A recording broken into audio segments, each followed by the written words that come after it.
Google is now not getting rid of third-party cookies, or that Google's been ruled as a monopoly. That'd be far too obvious.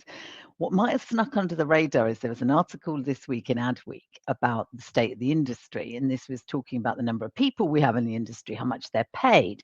What's really interesting is that money coming into the industry has gone up, but guess what? Wages have remained pretty flat.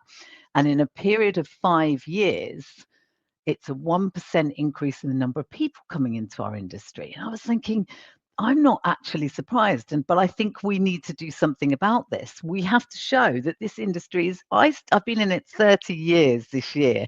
I still stand by the fact it's so cool and it's a lot of fun. The challenge is that people are seeing it as it's not secure. There's too much redundancies, there's too many layoffs, and companies have been remiss of going, profits are down, quick, cut people, instead of going, invest in the lifeblood that is your company, the people. Markets will improve. The market is showing signs of improving. I know it's been an incredibly tough time, but equally show how appealing these roles are, how interesting and varied, and the people coming into it are just incredible that are in it. But what we probably need to do is start hitting the universities and showing that this is a route out of university or out of degree apprenticeships or out of college. Just make it more appealing. And I think that was I think it's probably gone under the radar, that Adweek article, but I thought it was absolutely fascinating.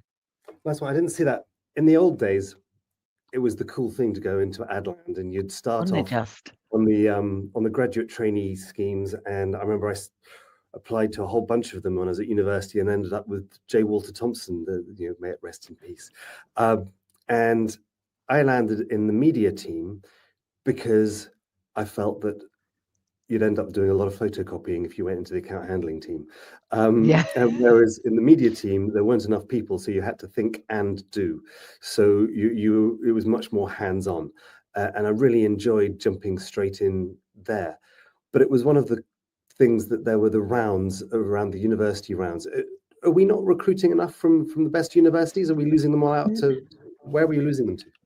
I think it's just not showing it as an appealing industry. And I think, the more, and I do get concerned that I think AI has incredible power and strength, but actually if it's starting to knock on effect of people the ads aren't as compelling, they're not as creative. There is an argument that people are making that you can remember ads from the 90s and noughties, but can you remember an ad that's stuck in your brain and so creative?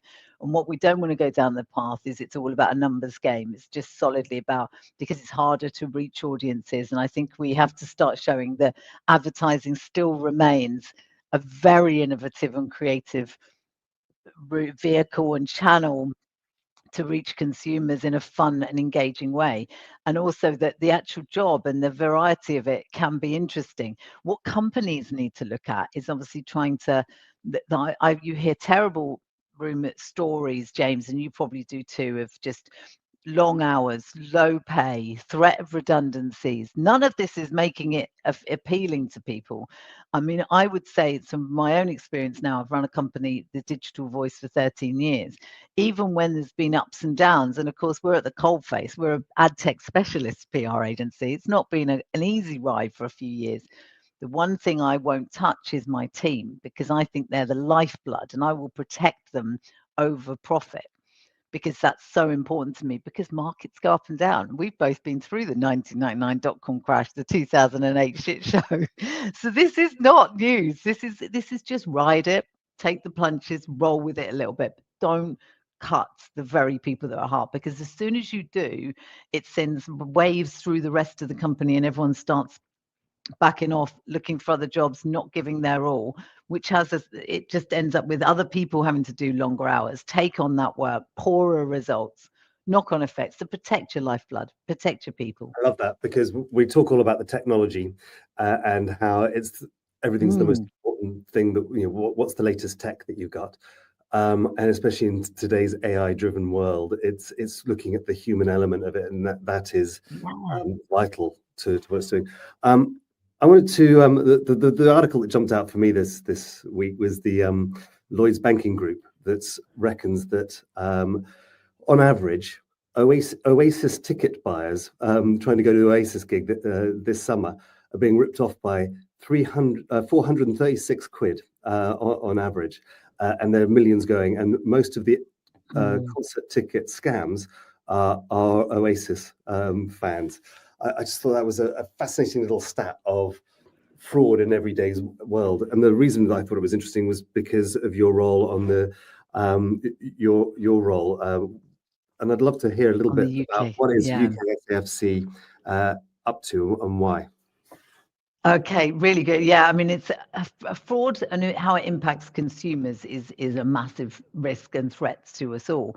Fraud that impacts our industry it hasn't gone away, and I've been involved throughout the 30 years in various different forms, trying to improve brand safety and fight ad fraud. I seem to be a one-woman vigilante on this. So it was made natural sense for me to be a founding advisor of the UK Stop Ad Fraud Coalition. And it's an industry-led initiative that is using people within the industry and encouraging people within the industry to be the ones to make the decisions on how we regulate and improve. There is a second strand to this. For the first time, a coalition has also had a political arm to it. So there's two sides of the UK SAFC and trying to make a difference. And there's Lord Carlisle is incredibly engaged, and we have Ian Moss as a spokesperson, Nick Swimer on the legal team, and those people. John Arnold and Ryan Denning are massively involved in trying to push an agenda politically. Our job, and that's why I encouraged you to be on it, and other big names that will make a difference in what we're doing in the industry. And the latest initiative is the Know Your Customer. And it's really trying to, now we're looking for industry collaboration. We're doing an industry consultation program at the moment, starting with the SSPs and DSPs and ad exchanges, going, if you can just implement this very simple Know Your Customer process, that is going to help to massively reduce ad fraud. It's very, very simple. Do you know where your ad is seen? Do you know where your money is going? And Know Your Customer will solve those problems and will make a big difference, because we're not making the headway we should be making on reducing ad fraud. And I think only as a collective can we make change happen. So that's sort of leads me nicely into the second part of this recording, is to say, what are people? How do you help people get ripped off less specifically in the world of ad tech and media? Oh, this is an interesting one. I don't know. So I hope it's within. I mean, so I'm on a webinar on. I'm hosting a webinar on Monday called "Does It All Add Up?" with Colin Townsley and Eddie Leverton and Nick Swimer, and trying to talk about this Know Your Customer. So I will, from my side, be still involved in UK SAFC and pushing that and working with the industry. I'm going to take it from a different angle. I think I believe in ad tech PR, and we're not really PR as much as amplification agency. And I always set up the business to make sure it wasn't prohibitive to companies feeling like they're paying a big retainer, not getting returns from it. So my way of not ripping off the ad tech industry is to be a massively outputs-driven agency that you pay and you get deliverables and you get to see the transparency all the way through. And we jump in and just go, we'll take that one, we'll do that for you, we'll do that for you. And every single output is based on the bills they get. They can see tangible outputs and deliverables. So I hope I'm doing my little part in playing a role in actually showing the PR and amplification and events and all of those things that make up those aren't just big retainers for very little, because I think there's been some agencies that possibly have gone down that route and done us a disservice. So I was trying to fight back on that. They're always the bad actors and everything, and it's trying to work out how do you differentiate from those bad actors along the way. Yeah, and I think as well, there's other people doing this. And very quickly, I thought I'd mention I like what John Walsh is doing for the ad tech industry on like jobs in ad tech, of showing, and I love a lot of the recruitment companies. There's some really good ones out there. So there's very few that I know and love that are not doing a good job, but equally it's still an expensive thing to do. And I think jobs in ad tech have just gone down the route of going smaller ad tech companies coming through, just don't have the budgets to invest, but want good people and need good people. I like what he's doing on that. Is he a paying client yet? Because he's on No. mentioning in from talking about him like that. No, I'd never mention a paying client on here, James. No, he's obviously we're friends and supporters, and I'm a big part of the adtech community groups that he set up. As you know, I co-founded Digital Leading Ladies, Spill, Women in Can, and I just really believe in communities, and I love what he does. Actually, that he's a little bit like, you can't sell. Don't use it as a sales vehicle. It's about community and it's about advice. And oh my God, he rules it with an iron fist, but in a good way. Wonderful. It's the silly season coming up. What's going on over this silly season? Oh God, it gets me. I just sort of brace myself. I was saying to my family, look, just bear with me over the next 12 weeks. You in For August. Us, I'll see you it's July. We finish with Madfest and Soho House Festival are the big ones in July, and working backwards from that, IPX is big at the end of June. Cannes is obviously, I've been in my 10th year, it'll be at Cannes, 10th year at Madfest, I think it is. So we go very big there. We support a lot of our client partners out there and the industry and digital leading ladies and stuff like that. And prior to that, there's a lot of webinars coming up, and then we've got an interesting event that I am involved in at the start of June, which is actually about hot trends in ad tech, looking back on H1 and what are going to be the trends going forward. But we're doing it differently, of getting 5 people to pitch their trend, not their company, their trend, and Bill Fisher from eMarketer to judge on it and us to debate.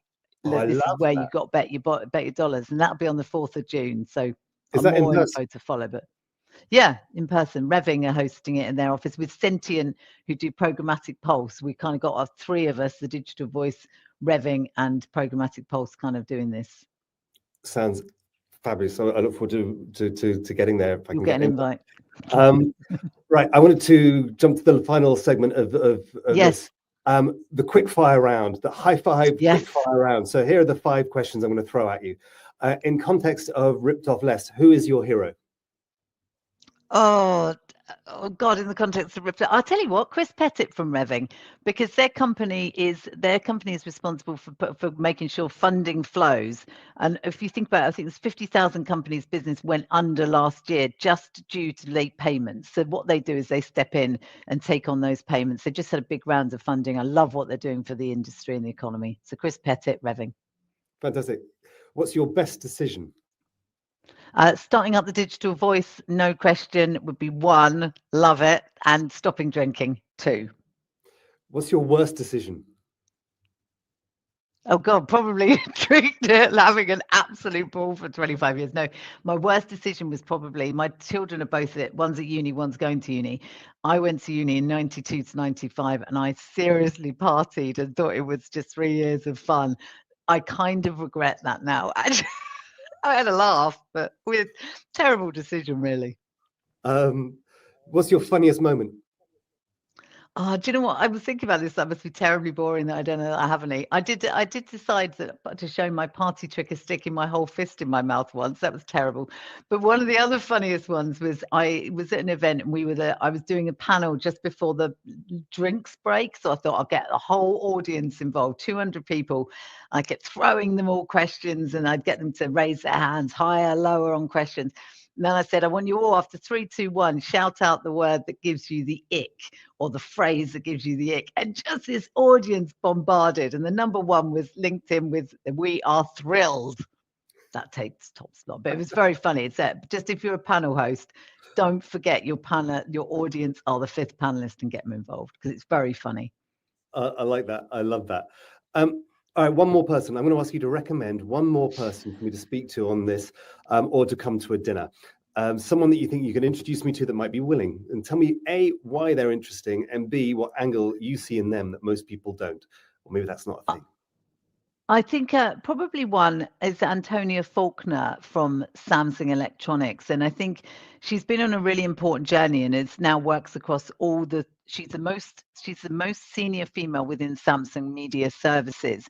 She's helped grow the team from 50 to 250 people. It's if you can imagine, Samsung Electronics, Samsung TV Plus, Samsung Ads, it's in a constant slate of flux. So I think as a senior communications expert within that, her navigating it, building, leading and growing a team has been exceptional. Antonia Faulkner for me.